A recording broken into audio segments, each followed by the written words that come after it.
Voilà, je lance le cours. Une seconde.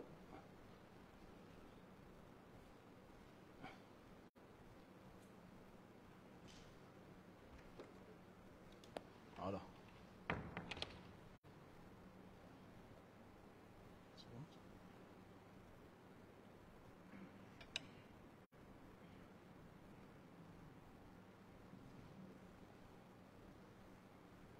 Oui.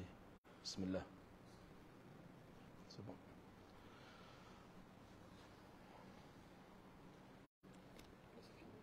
Hein? Non, non. Ça, c'est l'audio. Sur Telegram. Là, on va mettre la vidéo. Ah, ok.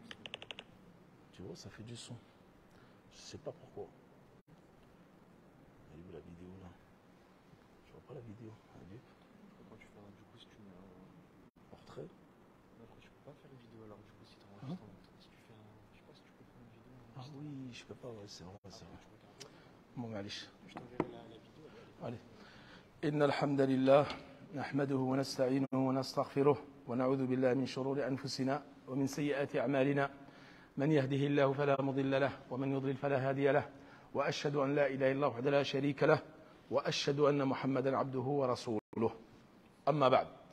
Hier, nous étions en train de parler du 5e pilier qui est la croyance au jour du jugement dernier, qui est le pilier le plus long, ou c'est aussi l'événement qui sera le plus long, parce que déjà il va durer 50 000 ans auprès d'Allah subhanahu wa ta'ala, et il y a énormément d'événements qui vont se passer ce jour-là. Je voudrais faire juste un petit rectificatif. Hier, il y a un frère qui m'a fait un rappel, j'ai fait une erreur lorsque j'ai dit que dans le tashahhud al-akhir, là-dedans, on dit fitnat al-qabr, non, c'est adhab al-qabr. C'était adhab al-qabr. Voilà, c'était un petit rectificatif.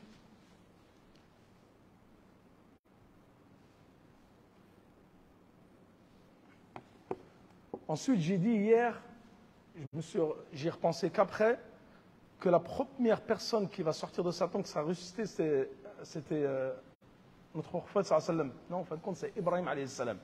Petit rectificatif hier. C'est Ibrahim alayhi salam, le premier qui va être ressuscité de sa tombe. Yawm al-Qiyamah. Ensuite, nous avons parlé de l'intercession. Et nous avons dit qu'il y avait 8 intercessions. Donc nous allons les énumérer et donner les conditions de l'intercession, les catégories et les 2 types d'intercession. Parce qu'il y a des intercessions, celles qu'on a citées hier, c'est celles qui sont légiférées. Mais il y a des intercessions qui sont non légiférées. Également, petit rappel, hier j'ai oublié, lorsque j'ai parlé de ceux qui ont le même nombre de hasanat et de sayyi'at. Qu'en est-il de leur cas? Je vous avais dit que le prophète sallallahu va intercéder en leur faveur. Mais il y a une autre catégorie de personnes qu'on appelle Ahlul A'raf.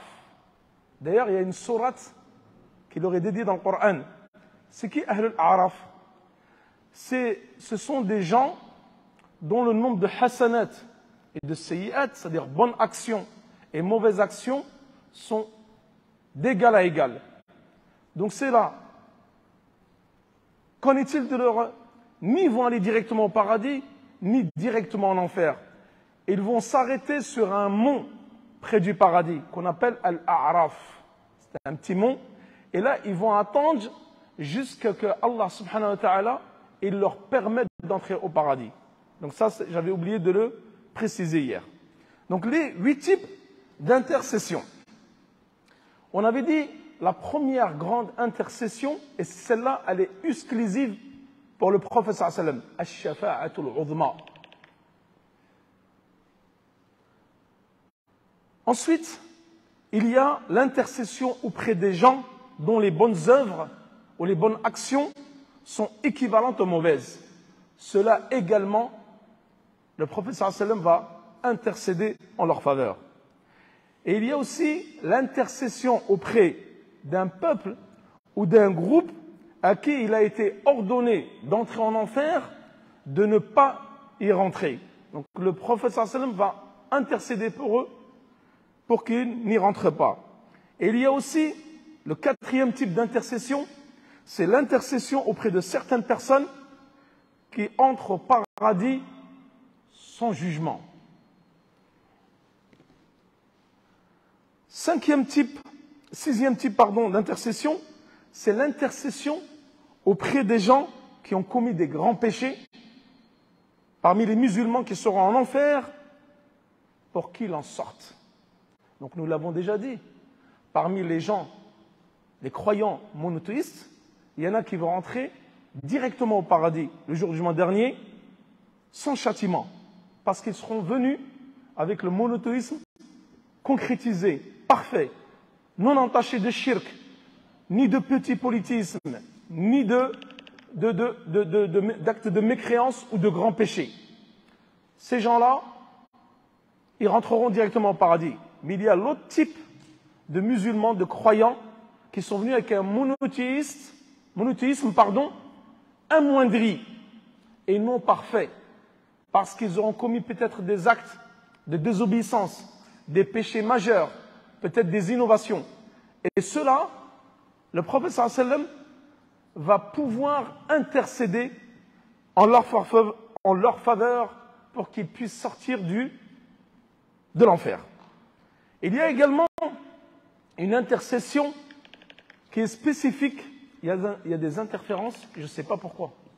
Parce que les gens qui nous écoutent en direct, il y a beaucoup de coupures. Et hier, après le Maghreb, ça ne le faisait pas, subhanallah. L'intercession, je vous l'avais dit, auprès de son oncle Abu Talib, pour qu'il puisse avoir un châtiment allégé. Hier, nous avons dit que Al-Jannah Darajat. Le paradis, c'est des degrés. Il y a plus de 100 degrés au paradis. Et le plus haut degré, c'est Al-Firdaus Al-A'la. Là, il y aura les prophètes, les envoyés, les martyrs, les compagnons, etc.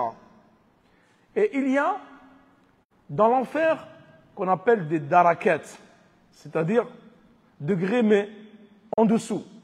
Et les hypocrites auront le niveau inférieur de l'enfer. Ça sera le pire des niveaux. Et nous avons dit que Abu Talib, l'oncle du prophète sallam qui est mort sur la mécréance, lui, il sera dans le niveau supérieur de l'enfer.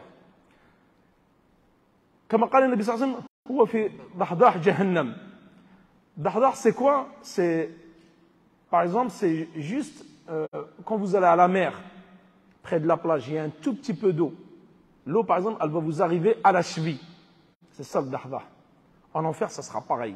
C'est-à-dire le feu, il va lui arriver au niveau du pied.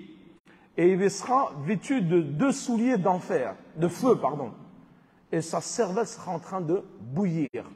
Ça, c'est le moindre châtiment en enfer.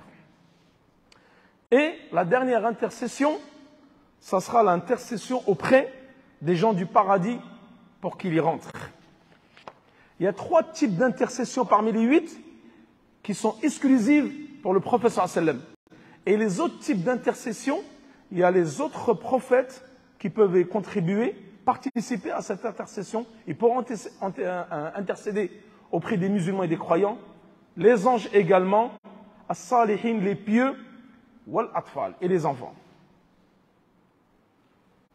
Également, il y a une intercession aussi, Yawm al-Qiyamah, pour les gens du paradis, pour qu'ils puissent s'élever en degrés. Comme le prophète il a fait la dua, les Abi Salama. Allahumma arham Abi Salama, warfa' darajatahu fil mahdiyin. C'est-à-dire que, fil iliyin, pardon. Il lui a fait une invocation de miséricorde pour qu'Allah lui fasse miséricorde et qu'il l'élève en degrés dans le paradis. Les raisons, maintenant il y a des raisons parmi lesquelles nous pouvons bénéficier de l'intercession, Inch'Allah, le jour du jugement dernier, auprès du prophète sallallahu alayhi wa sallam, qui sont les suivantes. Unifier Allah subhanahu wa ta'ala et l'adorer seul. Et ça, c'est l'objet de nos cours. C'est l'unifier, c'est concrétiser le tawhid. Ces personnes-là pourront avoir la faveur et l'intercession du prophète sallallahu alayhi wa sallam yawm al-qiyamah. La lecture du Coran, lire le Coran et mémoriser le Coran, parce que le Coran, Yawm al-Qiyamah, il va venir intercéder en notre faveur. Et il va dire auprès d'Allah subhanahu wa ta'ala, je l'ai empêché de dormir la nuit, et intercède pour lui, Ya Allah. Le Coran va intercéder pour nous. Le jeûne, As-Siyam, il va intercéder pour nous, parce qu'il va dire le jour du jugement dernier, ô Seigneur, je l'ai privé de nourriture, je l'ai privé de la boisson et des jouissances de ce bas monde. Et le jeûne, il va intercéder pour nous le jour du jugement dernier. Et d'ailleurs, au paradis, il y a une porte spécifique, nous allons en parler après, qui est dédiée aux jeûneurs. C'est Bab ar-Rayyan. Les portes du paradis sont au nombre de 8. Il y a une porte qui est dédiée, seuls les jeûneurs pourront y rentrer. Subhanallah, le jeûne, c'est une adoration immense. Et d'ailleurs, le prophète sallam, Allah subhanahu wa ta'ala, afwan, il dit, toutes les adorations sont pour les fils d'Adam, pour mes serviteurs. Sauf le jeûne, il est pour moi. Seul moi en a le secret. Et seul moi en connaît la rétribution. Nous connaissons de la rétribution du hajj, la rétribution de la salat, mais nous ne connaissons pas la rétribution du jeûne, car seul Allah subhanahu wa ta'ala la connaît. Mais il a été rapporté dans un hadith où le prophète sallallahu alayhi wa sallam dit, celui qui jeûne une journée pour le visage d'Allah ou dans le sentier d'Allah, Allah va le faire éloigner de l'enfer de 70 automnes. Les Arabes, quand ils disent automne, ça veut dire année. Ça veut dire 70 années de marche. Une seule journée de jeûne, fi sabilillah. Donc ça, c'est le jeûne surrégatoire. Donc les bienfaits sont immenses. Ensuite, on a une porte qui leur est réservée. Et la récompense, elle est auprès d'Allah. Ensuite, l'invocation après l'adhan. L'invocation après l'adhan également fait partie des raisons pour lesquelles on pourra avoir l'intercession du prophète sallallahu alayhi wa sallam le jour du jugement dernier. Résider à Médine fait partie de l'intercession du prophète sallallahu alayhi wa sallam, car il a dit, le prophète sallallahu alayhi wa sallam, celui qui réside à Médine et qui fait preuve de patience par rapport aux difficultés qu'il y a. Parce que comme vous le savez tous, il fait très très chaud à Médine. Et l'hiver, il fait très froid. Celui qui est patiente face à cela et qui meurt à Médine, alors j'intercéderai en sa faveur le jour du jugement dernier. Et la prière du prophète sallallahu alayhi wa sallam, tous les jours, et surtout le jour du vendredi, entre le Asr et le Maghrib. Parce qu'il y a une heure, comme il a dit subhanahu wa ta'ala, où mon serviteur va m'invoquer et j'exaucerai son invocation. Très important de faire beaucoup de dua dans la dernière heure de la journée, le jour du vendredi, et faire beaucoup de prières sur le prophète sallallahu alayhi wa sallam, parce que le prophète sallallahu alayhi wa sallam va intercéder en notre faveur le jour du jugement dernier. Également, une autre raison qui fait partie de l'intercession qui va nous permettre d'avoir l'intercession du prophète sallallahu alayhi wa sallam, c'est le fait d'avoir plus de 40 personnes lors de ses funérailles. Ça, c'est une cause d'intercession de leur part. C'est-à-dire pour les gens qui vont mourir. Demain, si quelqu'un meurt, il y a plus de 40 personnes qui assistent à sa janaza, ça sera une cause pour qu'ils puissent obtenir l'intercession le jour du jugement dernier. C'est pour ça, mes frères, soyez vigilants que lorsqu'il y a une salat al-janaza, d'y aller en nombre, car cela va aider notre frère défunt pour qu'il puisse avoir l'intercession le jour du jugement dernier, Inch'Allah. Là, nous avons parlé de l'intercession qui est légiférée. Donc l'intercession est deux types, légiférée et non légiférée. Et dans la légiférée, il y a 8 catégories que nous avons mentionnées auparavant. Celle qui est interdite, c'est laquelle? C'est celle qui est demandée à autre qu'Allah subhanahu wa ta'ala. Ça s'appelle Ash-Shafa'atu al-Bid'iyya, Shirkiyya. Elle est demandée par autre Allah. Celle-ci, elle est interdite. Et c'est celle aussi qui est demandée sans la permission d'Allah subhanahu wa ta'ala. Cette intercession-là, c'est celle qui est demandée par les mécréants. Ils vont demander l'intercession auprès de leurs idoles. Cette intercession-là, elle est interdite. En revanche, l'intercession légiférée, elle est conditionnée par deux conditions. C'est le fait que Allah l'agrée et l'accepte. Donc voici les deux conditions de l'intercession. Qu'elle soit agréée par Allah et qu'il puisse l'accepter. Et c'est celle qu'Allah accorde aux prophètes, aux anges, aux croyants et aux enfants. Donc pour résumer, l'intercession est de deux types. Légiférée, non légiférée. Légiférée, elle est conditionnée par deux conditions. Agréée par Allah. Et également, il faut la permission d'Allah subhanahu wa ta'ala, la permission et l'agrément, la satisfaction d'Allah. Et non légiférée, interdite et non acceptée par Allah subhanahu wa ta'ala. Et dans l'intercession légiférée, il y a 8 types, 8 catégories. Et nous les avons mentionnées déjà. Ensuite, les causes que je vous ai citées pour pouvoir bénéficier de l'intercession le jour du jugement dernier.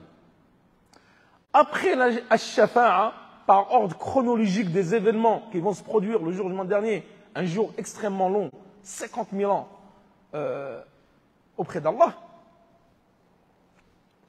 il va y avoir le bassin du prophète sallallahu alayhi wa sallam. Donc le bassin qui est réservé pour la communauté du prophète. Et le bassin, certains confondent avec le Kawthar. Inna a'taynaka al-Kawthar. Allah, il parle de qui ici? Il parle du prophète sallallahu alayhi wa sallam. Nous vous avons donné à toi, à ta communauté, al-Kawthar, qui est un fleuve au paradis. Mais le bassin, il est autre que le paradis. Et le bassin n'est pas au paradis. Ça, c'est la différence entre le bassin et le fleuve qu'il y a au paradis, al-Kawthar. Parmi les différences, c'est que le bassin, il n'est pas au paradis. Le bassin, il est juste avant le paradis. Et la description, il en fait le prophète sallallahu alayhi wa sallam dans un hadith. Il dit, d'après Thawban, qu'Allah l'agrée, le prophète sallallahu alayhi wa sallam a dit: mon bassin est comme la distance entre Adam et Amman al-Balqa. Son eau, elle est plus blanche que la neige. L'eau du bassin, plus blanche que la neige. Plus sucrée que le miel. Ces récipients sont comme le nombre des étoiles dans le ciel. Celui qui en boit une gorgée n'aura plus jamais soif. Et les premières personnes qui parviendront à ce bassin seront les pauvres. Parmi les al-muhajirun, les pauvres parmi les muhajirin. Voilà. Qui ont émigré de Médine à Mecca. Ce seront eux qui vont bénéficier du bassin les premières. Et ceux qui ont les cheveux décoiffés, les habits sales, ceux qui ne se marient pas avec les femmes riches et pour qui on n'ouvre pas les portes des maisons. Ces gens-là, c'est-à-dire qu'on ne leur donne pas l'aumône, on ne leur offre pas les portes lorsqu'ils demandent de l'aide, et ceux qui ne se marient pas avec les femmes riches, qui ont des habits sales, des cheveux ébouriffés, les pauvres parmi les muhajirun. Ce sont les premiers qui vont boire du bassin du prophète sallallahu alayhi wa sallam, comme ceci a été rapporté dans Hadith Thawban, d'après le prophète sallallahu alayhi wa sallam, rapporté par Tirmidhi et authentifié par Al-Sheikh Al-Albani. C'est-à-dire ceux qui ont fait la hijra. Et la hijra, c'est quoi? C'est le fait de délaisser la terre de mécréance pour la terre d'islam, pour vivre en terre d'islam. Al-Hafidh ibn Hajar, il dit dans son Sharh Fath al-Bari, c'est l'explication de Sahih al-Bukhari, il rapporte les témoignages de plus de 50 compagnons concernant l'existence et les caractéristiques de ce bassin, qui est donc non pas au paradis, mais avant. Il convient de souligner que le Kawthar, donc c'est un fleuve au paradis. Parmi les fleuves du paradis, il y en a plusieurs. Et le bassin sera présent actuellement et sera visible le jour du jugement dernier. En fait, le bassin du prophète ne se trouve pas dans le paradis, mais il tire sa source du fleuve El-Kawthar, qui est au paradis. Donc par conséquent, le bassin Al-Hawd, il est juste avant Sirat. Il est juste avant Sirat, mais il n'est pas au paradis. Donc après le bassin, il va voir quoi? As-Sirat, le pont. D'après Abdallah ibn Mas'ud, qu'Allah l'agrée, le prophète sallallahu alayhi wa sallam a dit, le Sirat, le pont, il est fin comme la lame de l'épée. Et il est dangereux et glissant. Les gens vont le traverser de différentes manières. Il y en a qui vont le traverser à la vitesse de la lumière. Certains vont le traverser comme une étoile filante. D'autres vont le traverser comme un éclat d'œil. Et d'autres comme le vent, comme la vitesse du vent. Certains vont le traverser en courant. Et certains en trottinant. Et d'autres vont le traverser en rampant. Et la vitesse à laquelle tu vas traverser ce Sirat, en fin de compte, c'est la vitesse qui va correspondre à tes œuvres. Plus tu auras des œuvres abondantes et conséquentes et méritoires, plus tu vas le traverser vite. Moins tu auras de bonnes œuvres, moins tu vas traverser le fleuve vite. Hadith rapporté par Al-Hakim et authentifié par Cheikh Al-Albani. Donc le Sirat, le pont, il est au-dessus de l'enfer. Et les gens qui ne pourront pas traverser le Sirat donc vont tomber directement dans l'enfer. Parce qu'il est suspendu au-dessus de l'enfer. Et d'ailleurs, le Sirat, nous allons le traverser dans l'obscurité la plus totale. Il est glissant comme le cheveu et il est fin comme la lame de rasoir ou la lame de l'épée, tranchant. Et nous ne pourrons pas voir le Sirat à cause de l'obscurité. Mais par contre, parmi les croyants qui vont le traverser, ils auront de la lumière. Leurs actions vont illuminer le Sirat et en fonction du degré et de l'intensité des actions, tu auras de la lumière qui te permettra de voir le Sirat et d'y passer.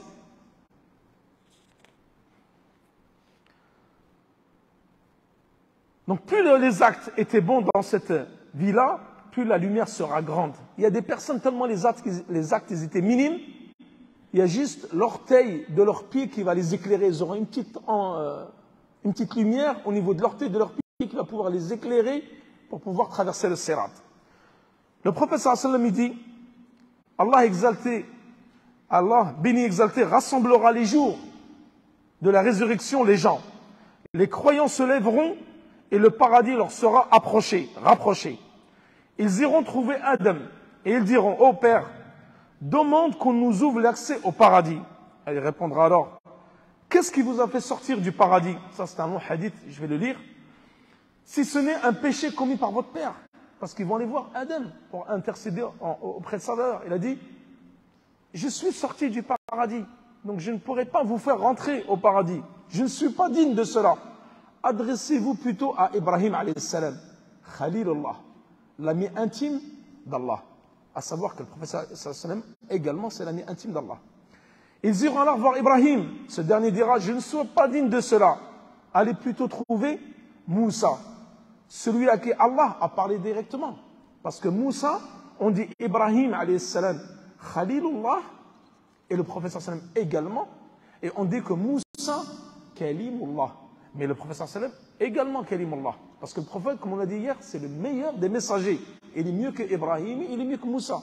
Donc, Moussa a la particularité que Allah subhanahu wa ta'ala lui a parlé directement. Et Ibrahim alayhi salam, il a la particularité par rapport aux autres prophètes, en dehors du prophète sallallahu alayhi wa sallam, qu'il est l'ami intime d'Allah.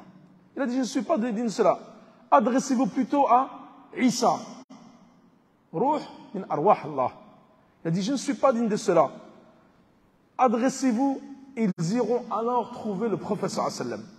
Ils ont été voir tous les prophètes et chacun dit non, je ne suis pas digne de cela. Et chacun renvoie à un autre messager. Ils iront trouver le prophète sallallahu alayhi wa sallam, qui se lèvera et à qui on permettra l'intercession. C'est-à-dire qu'Allah va donner la permission au prophète sallallahu alayhi wa sallam pour qu'il puisse intercéder pour les croyants.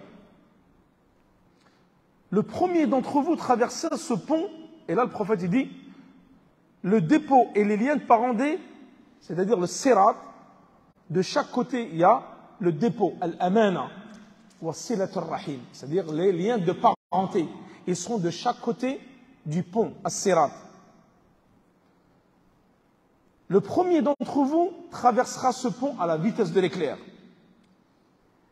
Je dis alors au prophète, toi qui m'es plus cher que père et mère, comment peut-on se représenter la vitesse de la lumière? Le prophète répondit alors, ne voyez-vous pas comment l'éclair traverse le ciel en un clin d'œil?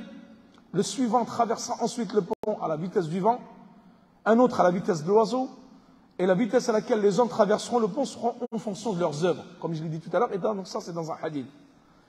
Et votre prophète se tiendra près du pont en disant, Seigneur, préserve-les, préserve-les, jusqu'à ce que les œuvres des gens ne leur suffiront plus pour traverser le pont.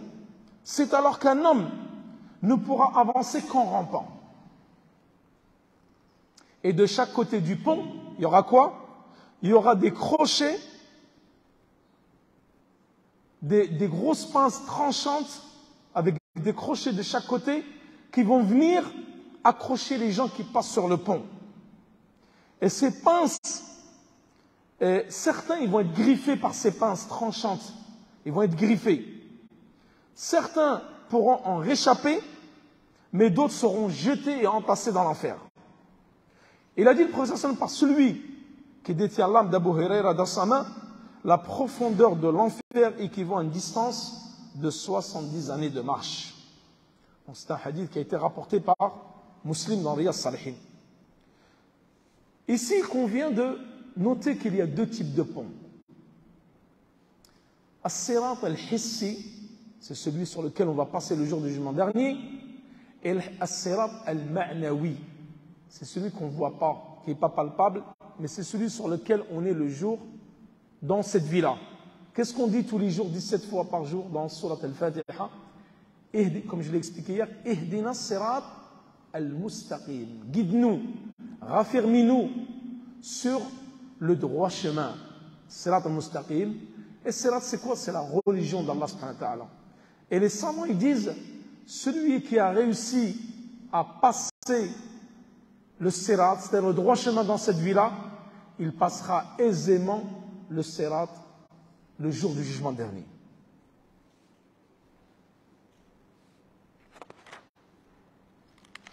Il est vrai que le pont Sirat, il est décrit ici comme très glissant. Aussi fin qu'un cheveu, aussi tranchant qu'une épée. C'est pourquoi seuls les croyants qui ont été fermes dans leur religion et qui n'ont pas glissé dans les grands péchés pourront traverser le Sirat avec succès. Le prophète sallallahu alayhi wa sallam et sa communauté donc seront les premiers, nous, Ummat al-Islam, on sera les premiers à traverser le Sirat. Comme je vous ai dit, à la vitesse de l'éclair, la vitesse du vent, la vitesse d'un oiseau, d'un animal qui court, ou le dernier en rampant, en fonction de nos œuvres. Il y a 3 catégories de personnes sur le pont ce jour-là. Les gens sains et saufs parmi les monothéistes, les croyants sincères et véridiques qui ont œuvré dans cette vie-là, et ceux qui ont vécu dans la crainte d'Allah subhanahu wa ta'ala et qui ont suivi ce chemin-là avec foi et œuvre, ceux-là vont traverser sans aucune difficulté. Et ils ne seront pas touchés par les épines de l'enfer, ni les crochets qui viennent blesser les gens. Et il y a une deuxième catégorie de personnes, ce seront des croyants qui seront ralentis sur le pont et que seront touchés par les rochers et les épines de l'enfer, ainsi que les crochets. Ils seront blessés. Cependant, par la grâce d'Allah subhanahu wa ta'ala, certains d'entre eux seront sauvés et atteindront finalement le paradis. Et il y a la troisième catégorie de personnes, ce sont ceux qui ont commis les grands péchés, al-kaba'ir, sans s'être repentis dans cette vie-là. Ils seront précipités dans l'enfer, car leur péché sera supérieur à leurs bonnes actions, et ils tomberont dans l'enfer. Là, on est en train de parler des musulmans, des croyants. Parce que les mécréants, ils ne passent pas sur le sirat. Les mécréants seront directement précipités en enfer. Là, on ne parle que des 3 catégories de musulmans. Et rappelez-vous, hier, dans Khutbat al-Jumu'ah, qu'est-ce que vous avez dit? Parmi les monothéistes, celui qui vient avec un monothéisme parfait et qui l'a concrétisé, celui-là entrera directement au paradis sans faire un passage plus ou moins long ou bref en enfer. Alors que le monothéiste qui est venu avec un tawhid amoindri, qui n'était pas parfait, puisqu'il l'a entaché de shirk mineur ou de grands péchés, celui-ci entrera en enfer pour un séjour plus ou moins long en fonction de ses péchés. Mais la destination finale de tous les musulmans et de toute personne qui a dit La ilaha illallah sera le paradis. Voilà la différence entre ceux qui ont concrétisé le tawhid, qui ont œuvré dans cette vie-là et qui se sont repentis de leurs péchés, ceux qui ont commis des péchés, entaché leur tawhid, et ceux que malheureusement leurs péchés sont supérieurs à leurs actions, ceux-là iront en enfer. Mais après ils en sortiront. Mais la deuxième catégorie, par la grâce d'Allah, ils s'en seront sauvés du sirat et ils rentreront au paradis. Ensuite, lorsqu'ils auront traversé le sirat, c'est pas fini pour eux, pour les croyants. Les mécréants en enfer, avec les hypocrites, et d'ailleurs les hypocrites, ils vont traverser aussi le sirat, mais ils seront précipités dans l'enfer. Parce que les hypocrites, en apparence, ce sont des musulmans, à la différence des mécréants, qui sont mécréants en apparence et de façon cachée. Alors que les hypocrites, c'est quoi? C'est un musulman en apparence et qui cache son aversion pour l'islam et sa haine pour l'islam et sa mécréance. Et d'ailleurs, c'est pour ça le prophète sallallahu alayhi wa sallam, quand il était à Médine, il n'a pas combattu les hypocrites, il ne les a pas tués, contrairement aux mécréants. Parce que nous, dans l'islam, on juge les gens en fonction de leurs actes apparents. Nous ne sommes pas dans le cœur des gens. Seul Allah connaît les cœurs. Ce qu'il y a dans les cœurs. Il y a un autre type de pont, après avoir traversé le sirat, c'est Al-Qantara. Al-Qantara, c'est quoi? Ce pont, il est établi entre le paradis et l'enfer. Les musulmans, donc, devront passer dessus pour accéder au paradis. Et avant de traverser Al-Qantara, tous les musulmans qui avaient des discordes, qui avaient de la haine entre eux, des comptes à régler, ils vont les régler mutuellement le jour du jugement dernier avant Al-Qantara. Ils vont se régler leurs comptes mutuellement. Et chacun va récupérer ses droits respectifs. Donc celui qui sera lésé dans cette vie-là, n'ayez crainte. Car votre droit vous sera restitué le jour du jugement dernier devant le pont Al-Qantara. Donc cela permettra aussi également à tout croyant, tout musulman de rentrer au paradis avec un cœur saint, avec aucune querelle, aucune animosité, aucune aversion les uns envers les autres. Ensuite, lorsqu'ils sont passés à Al-Qantara, ils vont arriver devant la porte du paradis. Mais ils ne pourront pas rentrer directement. Ils devront attendre, les croyants. Et là, il y a le paradis et l'enfer. Donc le paradis, comme vous connaissez, sa description, elle a été faite dans le Coran, dans de nombreux versets et dans la Sunna, dans de nombreux hadiths. C'est la demeure des délices qui est réservée aux croyants qui ont œuvré pour Allah, suivant les enseignements de l'islam. Et le plaisir du paradis sont au-delà de l'imagination humaine. Personne ne peut concevoir les délices qu'il y a au paradis. Qu'est-ce qu'il dit le prophète sallallahu alayhi wa sallam dans le hadith d'Abi Huraira, rapporté par Tirmidhi et authentifié par Sheikh Al-Albani? Qu'est-ce qu'il dit? Allah a dit: j'ai préparé pour mes serviteurs pieux ce qu'un œil n'a jamais vu, qu'une oreille n'a jamais entendu et qu'aucun cœur n'a jamais imaginé. Lisez, si vous le voulez, dans une ombre étendue. L'espace d'un fouet dans le paradis est meilleur que la vie d'ici-bas et tout ce qu'elle contient.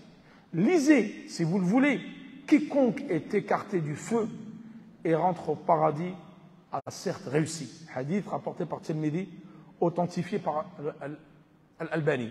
Et d'ailleurs, Allah, subhanahu wa ta'ala, il le dit dans le Coran, فَمَنْ زُحْزِحَ عَنِ النَّارِ وَأُدْخِلَ الْجَنَّةَ فَقَدْ فَازَ وَمَا الْحَيَاةُ الدُّنْيَا إِلَّا مَتَاعُ الْغُرُورِ. La véritable réussite dans cette vie-là, c'est quoi? C'est le fait d'être préservé de l'entrée en enfer. Et l'enfer, c'est la demeure du châtiment. Il est préparé pour les mécréants et les injustes, comme cela est mentionné dans le verset du Coran sur Al-Kahf. Nous avons préparé un enfer, un feu qui engouffre les mécréants pour les injustes. Et s'ils souhaitent la pluie, les mécréants dans l'enfer, ils souhaitent la pluie contre le feu, on leur servira une eau comme du métal fondu qui va leur brûler les visages. Quelle mauvaise boisson et quel mauvais ami. C'est-à-dire que cette boisson-là. Donc les châtiments de l'enfer sont extrêmement effrayants et douloureux, comme vous ne pouvez pas les imaginer. Et d'ailleurs, le Prophète sallallahu alayhi wa sallam dit, le feu que nous avons sur cette terre-là, c'est 1 degré parmi 100 degrés de l'enfer. Alors je vous laisse imaginer qu'est-ce que l'enfer. Allah subhanahu wa ta'ala, il dit dans Surat An-Nisa, verset 56, certes ceux qui ont mécru à nos versets, ou qui mécroient à nos versets, nous les brûlerons bientôt dans le feu. Chaque fois que leurs peaux auront été consumées, nous leur donnerons d'autres peaux, afin qu'ils goûtent au châtiment. Certes, Allah est puissant et il est sage.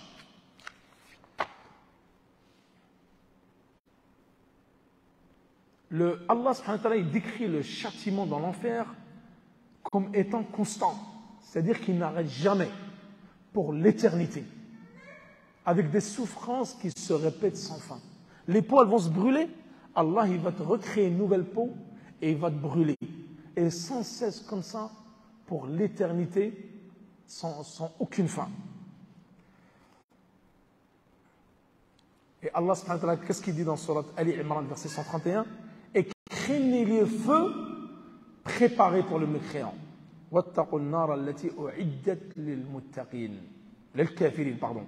Craignez le feu qui a été préparé pour les mécréants. En somme, donc l'enfer, c'est un endroit de punition pour les mécréants et les pécheurs, et les châtiments qu'ils subiront seront si intenses que les humains ne peuvent pas les imaginer. La pire des tortures sur cette terre-là, elle est inimaginable et incomparable avec le moindre châtiment le jour du jugement dernier en enfer. Également, nous devons croire, et cela fait partie de la foi, au jour du jugement dernier, que le paradis et l'enfer existent. Et ça, c'est une réplique, ça fait partie des fondements du credo des gens du consensus et de la sunna. Et ça, c'est une réfutation à qui? Al-Jahmiya, qui est une secte égarée qui dit que le paradis et l'enfer, ce n'est pas éternel, qu'ils vont après, elles vont s'arrêter. Et ça fait partie d'un de leurs égarements. Donc nous devons croire, la croyance, la foi, au jour du jugement dernier, nous devons croire que le paradis et l'enfer ne sera concrétisé. Cette croyance au paradis et l'enfer ne sera concrétisée que par 3 choses. Le fait d'y croire avec véracité. Tu dois croire que le paradis et l'enfer existent. Et tu dois aussi croire qu'ils existent actuellement. Actuellement, là, au jour où nous vivons, le paradis et l'enfer, il existe, il est présent. Et le fait de croire aussi que, contrairement à ce que disait le Jahmiya, que le paradis et l'enfer seront présents et ne disparaîtront jamais, pour l'éternité. Maintenant, question très importante concernant le paradis et l'enfer. A-t-on le droit de dire que telle personne est au paradis? Demain, un de nos frères meurt. Il a œuvré, masha'Allah, dans le bien, il a concrétisé son tawhid. Pouvons-nous dire que cette personne est au paradis? 3 avis parmi les savants de l'islam. Tout d'abord, ceux qui entreront au paradis, ce sont qui ont les caractéristiques citées par Allah et son prophète. Il y a ceux qui ont été cités dans les hadiths, tels que Abu Bakr, Omar, Uthman ou Ali. Et les 10 annoncés, Al-Ashra al-Mubashirina fil Jannah. Le prophète il les a cités dans des hadiths. Les 4 califes bien guidés et les 10 compagnons qui, eux, ils sont au paradis. Ensuite, les savants, ils vont diverger quant à qui est-ce qui va être au paradis en dehors de ses compagnons. Peut donc que telle et telle personne est au paradis? Premier avis, nous pouvons dire que les prophètes, les messagers seront au paradis. Tous les prophètes et les messagers seront au paradis. Ça, c'est l'avis d'Al-Awza'i, c'est le fils de Ali ibn Abi Talib et Abdullah ibn Ja'far al-Madani. Second avis, nous témoignons qu'une personne est au paradis lorsque le Coran et la Sunna attestent de son entrée au paradis. C'est-à-dire ceux dont Allah a décrit, ceux qui ont commis les bonnes œuvres, entreront au paradis, certes. Ceux qui ont mécru entreront en enfer. Ceux qui ont été décrits dans le paradis, dans le Coran et dans la Sunna, comme quoi ils sont au paradis, alors nous disons cela, nous attestons que ceux-là seront au paradis. Ça, c'est le deuxième avis. Le prophète sallallahu alayhi wa sallam a dit 10 sont dans le paradis. Le prophète est dans le paradis. Abu Bakr est dans le paradis. Omar est dans le paradis. Uthman est dans le paradis. Ali est dans le paradis. Talha est dans le paradis.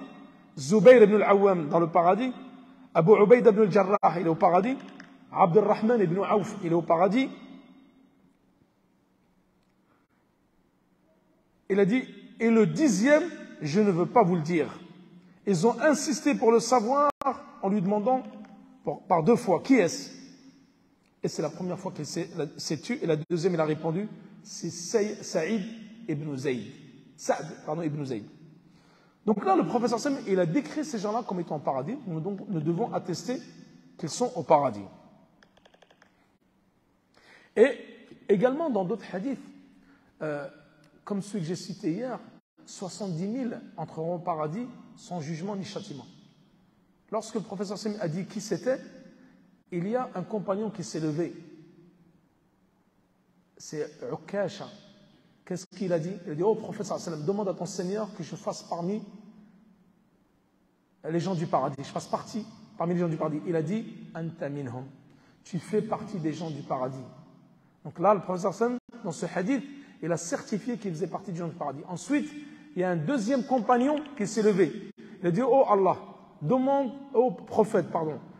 à Allah qu'il me fasse également partie des gens du paradis. Il a dit, Sabaqaka biha Ukasha. C'est-à-dire qu'il t'a devancé Ukasha. Et d'ailleurs, le prophète sallam, ensuite, il a fermé la porte à cela. Il ne voulait pas mentionner directement le nom de ceux qui étaient au paradis après Ukasha. Et le prophète sallam, il a dit une fois dans un hadith que ceux qui étaient admis au paradis, le cas de Qais ibn Shammas, lorsqu'il s'est absenté de l'assemblée du prophète sallam, dis-lui, certes, tu ne fais pas partie des gens de l'enfer, mais plutôt de ceux du paradis. Hadith rapporté par le Bukhari. Donc là, le prophète sallam, il a décrit que ce compagnon faisait partie des gens du paradis. Ça, c'est le deuxième avis. Troisième avis, ceux dont les gens témoignent qu'ils sont des personnes de bien. C'est-à-dire, les gens qui ont fait le bien, ceux-là, on peut témoigner qu'ils seront au paradis. Et ça, c'est l'avis de Cheikh al-Islam ibn Taymiyyah. Il dit que ceux dont les gens témoignent qu'ils sont des gens de bien, ils seront au paradis. Et il dit que l'imam Ahmed sera au paradis.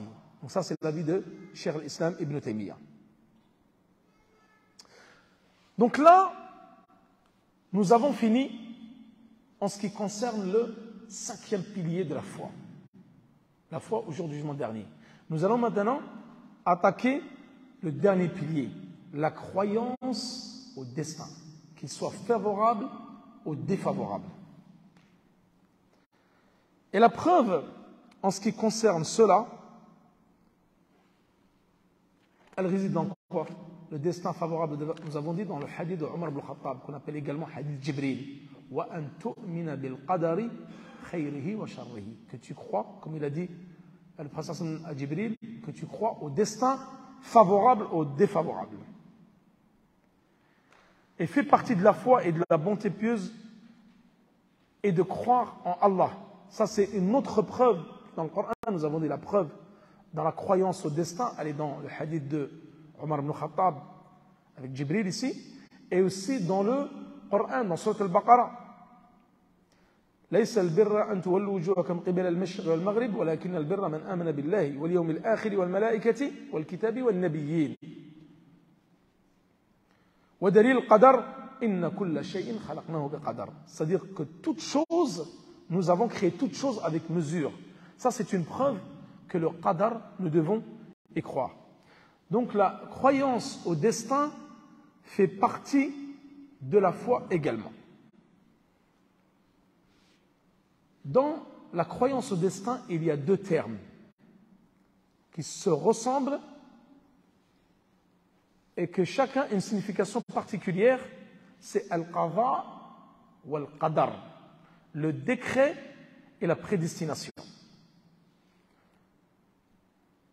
Al-qada, c'est-à-dire le décret, représente ce qu'Allah a décrété comme étant notre destinée. Il l'a décrété. Et le qadar ici, le destin ou la prédestination, c'est quoi? En fin de compte, ça représente la prédestination en elle-même. Le qadar, c'est la prédestination en elle-même. Et le qada, c'est le décret qu'Allah va nous prédestiner.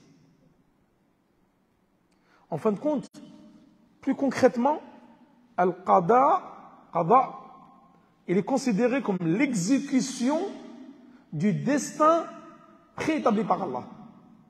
C'est-à-dire que vous avez le qadar, prédestiné, et le qada, c'est l'exécution de cette prédestination. Compris? Donc là, c'est quoi qui devance? Donc le qadar, il va devancer al-qada. En fait, les termes al-qada ou al-qadar, c'est comme je vous ai dit hier, l'islam ou l'iman. S'ils sont cités ensemble, comme dans le hadith de Jibril, l'islam, ça désigne quoi? Les actes apparents. Salat, jeûne, zakat, hajj. Et l'iman, les actes cachés. Al-mahabba, al-tawakkul, le fait de s'en remettre à Allah, l'amour d'Allah, la peur, etc. Et al-qada et al-qadar, c'est la même chose. Lorsqu'ils sont cités séparément, en fin de compte, ils ont des sens rapprochés, comme l'islam et l'iman et la foi. Mais lorsqu'ils sont cités ensemble, il y en a un qui veut dire le décret et l'autre qui veut dire la prédestination. Ibn al-Athir, il explique que le décret et le destin sont intimement liés et on ne peut pas les séparer. Car l'un, c'est la base et l'autre, c'est le décret. Donc la prédestination vient juste avant le décret. Donc vous avez le qadar, le décret ici, al-qadar, il est composé de 4 catégories. La première, c'est al-ilm, la science. C'est le fait de croire que Allah sait tout. Allahu ya'lamu kulla shay, alimun bi kulli shay. Cela concerne ses actes, concerne aussi ceux de ses créatures. Donc il connaît tout. Et ça, c'est un attribut aussi qui fait partie d'Allah subhanahu wa ta'ala. Le fait, la science, l'ilm, c'est un attribut d'Allah subhanahu wa ta'ala. Et il n'y a aucun doute, ni aucune ignorance qui précède cela concernant Allah subhanahu wa ta'ala. Car Allah, il a toujours été savant. Et il le sera toujours, maintenant et après et avant. Et rien ne précédera la science d'Allah subhanahu wa ta'ala, que ce soit une ignorance ou un doute ou autre. Ensuite, deuxième catégorie de destin, c'est le fait de croire qu'Allah a inscrit les destins des créatures dans la table gardée. Al-Lawh al-Mahfouz, il les a inscrits. Qu'est-ce qu'il dit Allah subhanahu wa ta'ala dans Surat al-Hajj, verset 70? Ne sais-tu pas qu'Allah sait tout ce qu'il y a dans le ciel et sur terre? Tout cela est dans un livre et cela est pour Allah bien facile. Donc c'est inscrit dans un livre, Al-Lawh al-Mahfouz, la table bien gardée. Abdullah ibn Amr ibn al-As a dit, j'ai entendu le messager d'Allah a dit, Allah a inscrit les destinées des créatures 50 000 ans avant la création des cieux et de la terre. Ensuite, il y a al-mashi'a. C'est la troisième catégorie de l'qadar. Al-mashi'a, c'est la volonté. Croire que Allah subhanahu wa ta'ala veut ce qu'il veut qu'il se réalise, il se réalisera. Et ce qu'il ne veut pas qu'il se produise, alors il ne se produirait pas. Ni dans les cieux, ni dans la terre. Donc le fait de croire que tout ce qui existe n'est lié que par la volonté d'Allah subhanahu wa ta'ala. Que cela concerne les actes d'Allah, tels que le Rububiyya, nous allons le voir après, et les actes des créatures. Allah, qu'est-ce qu'il dit dans Surat Al-Qasas, verset 68? Ton Seigneur crée ce qu'il veut et il choisit. Il ne leur aura jamais appartenu de choisir. Gloire à Allah. Il transcende ce qui lui associe à lui. Également, Allah subhanahu wa ta'ala dit dans Surat Ibrahim, verset 27, Allah affermit les croyants par une parole ferme, dans la vie présente et dans l'au-delà, tandis qu'il égare les injustes et Allah fait ce qu'il veut. Et là, nous allons parler de la volonté. Al-irada, c'est la volonté. Al-irada, cette volonté-là, elle est divisée en deux catégories. Al-irada al-kawniyya ou al-irada al-shar'iyya. C'est-à-dire qu'il y a la volonté universelle, il y a la volonté légiférée. La volonté universelle se produira qu'elle soit aimée par Allah ou détestée. Donc ça, c'est une notion un peu technique. Restez bien concentrés. Et ceux qui n'ont pas compris, je vous réexpliquerai, Inch'Allah. Donc ça, on a dit la volonté, c'est une des catégories de qadar, de la prédestinée. Parce qu'il y a 4 catégories. Elle est de 2 types. Universelle. Celle-là, elle se produira dans tous les cas. Que Allah l'aime ou la déteste. Allah peut détester la volonté? Oui. Exemple, la mécréance, le polythéisme. Est-ce que Allah aime la mécréance? Non. Est-ce que Allah aime le polythéisme? Non. Mais malgré cela, il s'est produit sur terre. Il y a des gens qui sont mécréants. Il y a des gens qui sont polythéistes. Et pourtant, il se produit. Mais est-ce que Allah les aime? Il ne les aime pas. Donc, la volonté universelle se produit dans tous les cas, mais soit elle peut être aimée d'Allah, soit elle peut être détestée d'Allah subhanahu wa ta'ala. Et la deuxième type de volonté, al-irada al-shar'iyya, légiférée. Donc celle qui est légiférée, par contre, se produit uniquement si Allah le veut et l'agrée.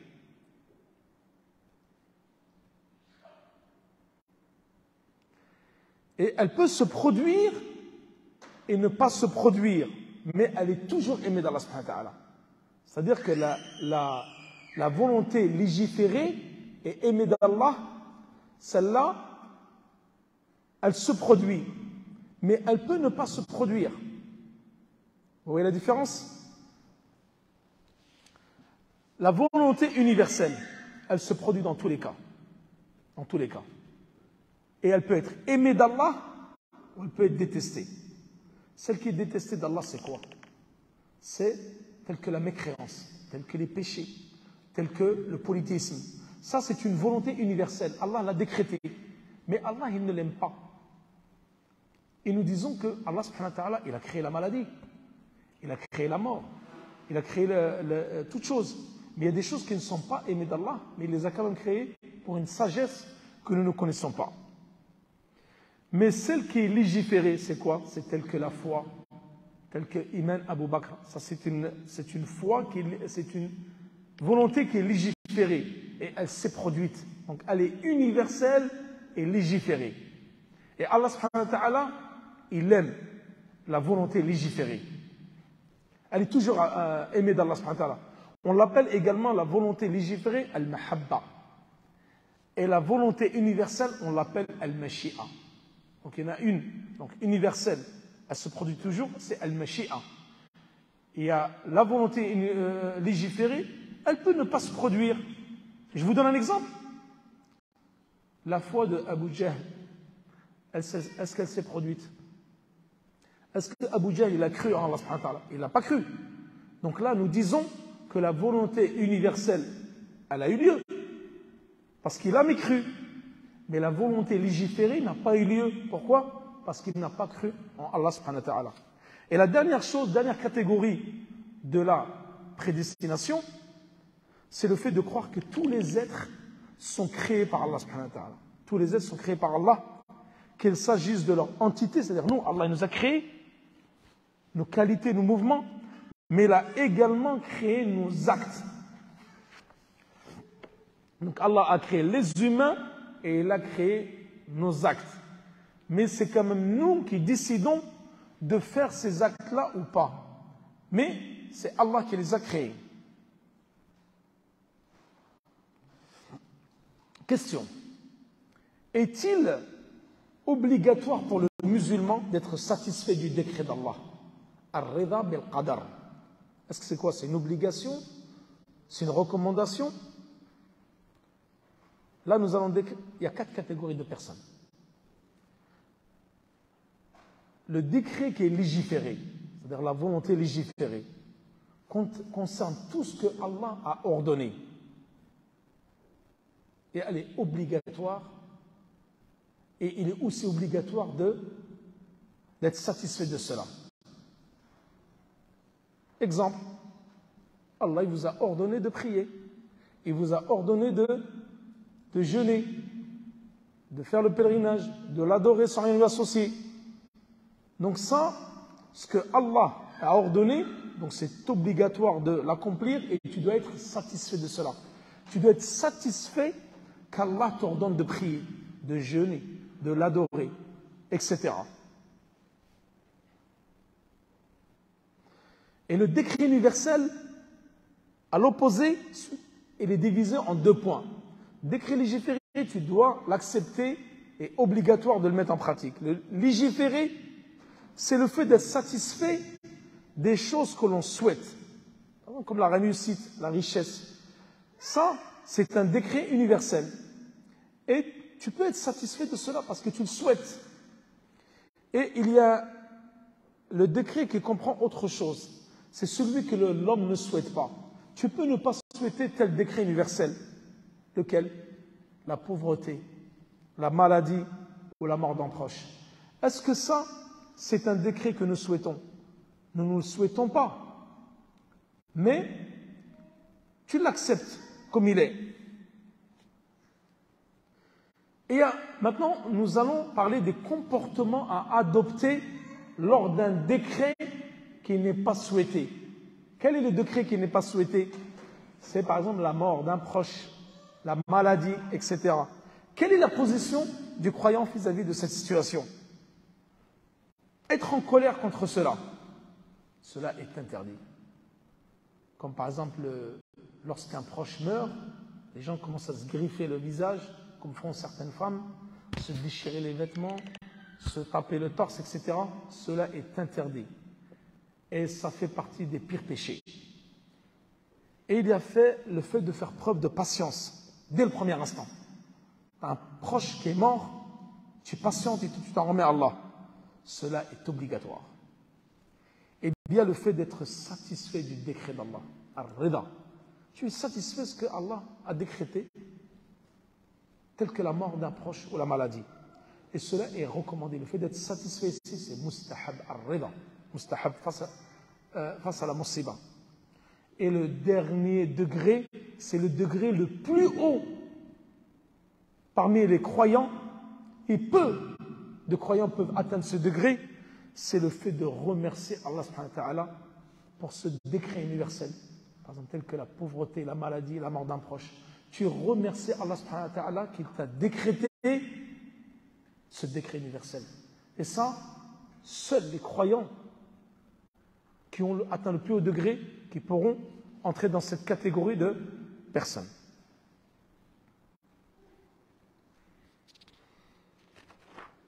Ensuite, Allah subhanahu wa ta'ala, qu'est-ce qu'il dit dans le Coran? Surat As-Safat, verset 96. Alors, c'est Allah qui vous a créé, vous et ce que vous faites.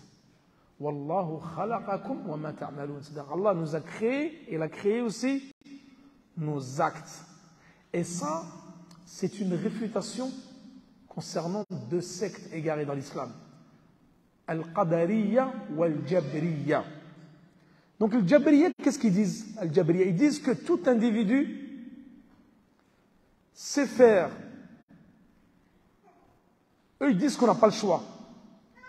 Al-Jabriyya dit qu'en fin de compte, nous, on n'a pas la volonté. Alors qu'Allah subhanahu wa ta'ala, il dit dans le Coran, il en est parmi vous qui désirez la vie d'ici-bas, il en était parmi vous qui désirez l'au-delà. Puis il vous a fait reculer devant eux, afin de vous éprouver.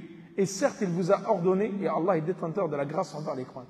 C'est-à-dire que le croyant, il peut choisir avec la volonté d'Allah. Eux, les Jabriya, ils disent non. Et ça, c'est une réfutation. Et nous disons que, ici, dans ce dalil, man amila salihan fali nafsihi wa man asa'a fa alayha. C'est-à-dire celui qui fait une bonne œuvre, c'est pour son bien, et celui qui fait le mal, il le fait à ses dépens. Et ton Seigneur, cependant, n'est point injuste envers les serviteurs. Donc cela prouve que le serviteur a la capacité et le choix de faire les bonnes œuvres. Toi, tu peux décider maintenant de faire soit le bien, soit le mal. Et le Jabriya, ils disent non. L'insan majbour, il n'a aucune volonté. Et donc ça, c'est une réfutation à cette secte-là. Et il y a en fin de compte une différence entre le fait d'avoir le choix, par exemple comme maintenant tu veux marcher, tu as le choix de marcher. Tu veux manger, tu as le choix de manger. Tu veux aller dormir, tu as le choix d'aller dormir. Mais par contre, il y a une action dont tu n'as pas le choix.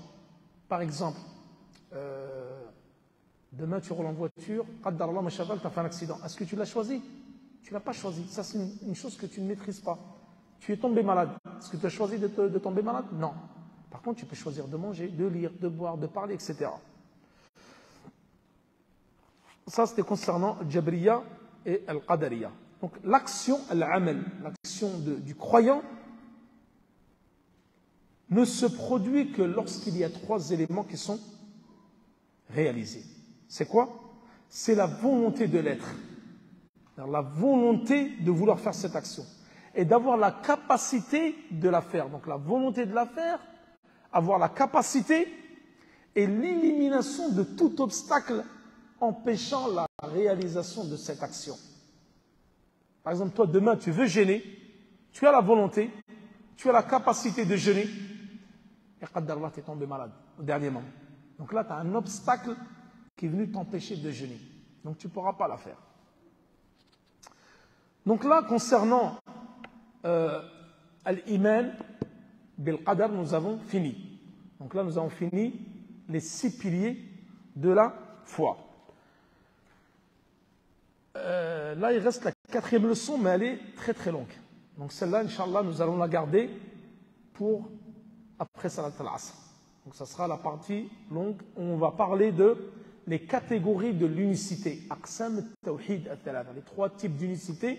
Ensuite, nous allons parler des 3 types de shirk. Donc ça, nous en parlerons après l'Asr. Et après le Maghrib, nous allons attaquer toute la partie fiqh, avec les conditions de la prière, les obligations, les piliers, les alinéatifs de la prière, ensuite les obligations des ablutions, les alinéatifs des ablutions, etc. Wa sallallahu ala nabina Muhammad wa ala alihi wa sahbihi wa sallam. Wallahu ta'ala a'la wa a'lam.